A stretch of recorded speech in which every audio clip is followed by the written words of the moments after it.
back to another video. Today we're going to be unboxing my new Xbox Series X. This one is super impromptu and super fast because I want to pull it out and belay it. So I'm just doing it on my kitchen counter. Sorry for the dishes in the sink. Really didn't have time for that. Alright, so they have a really great first unboxing experience, was just opening it up and you have everything presented right in front of you. Box splits in half.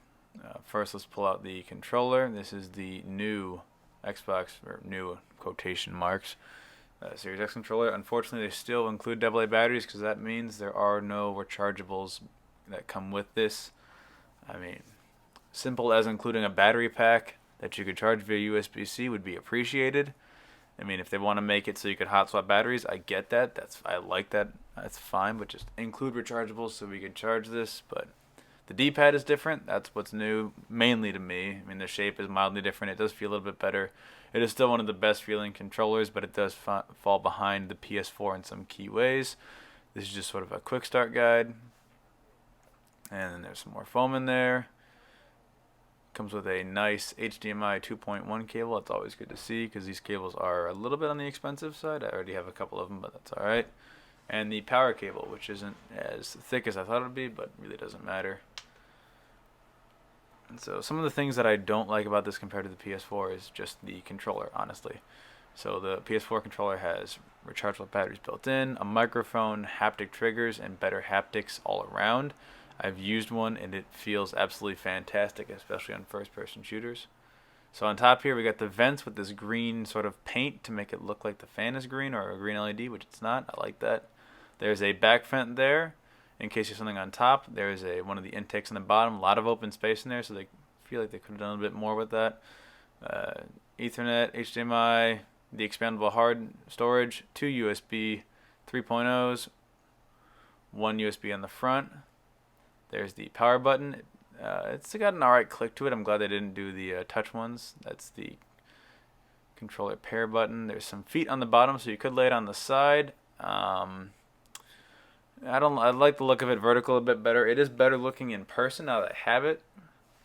One thing I want to touch on real quick is some issues I had when I first got this. I had auto HDR turned on, and it would occasionally, if I'd go to some kind of HDR feature, the screen would go black. You could hear the sound, it was still doing stuff, but the screen was black. So I'm going to change it to 4K 60 just for the recording. It can do 4K 120, but my capture card can only do the 60. Real quick, I want to just go and show how fast it turns on. It is a couple of seconds. It is so fast I can't even use my capture card. And here's just a little gameplay footage. My next video is going to be a lot more comparisons with this, the Series X, and then a couple of comparisons with my PC, which has a 2080 Ti in it.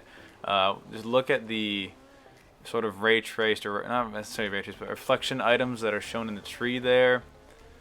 Watch the sky reflect off my back window and the trees that I go near. It looks great.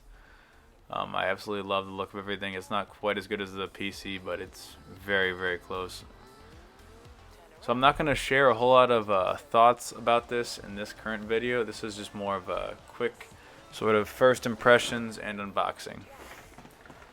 So now moving over to an issue that I did have, one of the other issues I had on startup. So it's got this quick change feature that they were very proud of to show, or quick resume is what it's called. So I was in COD, I switched over to Forza really quickly. It'll say quick resume in the top right corner, so you know it's trying to do that at least. And it's not really that quick, if I'm honest. And we're back.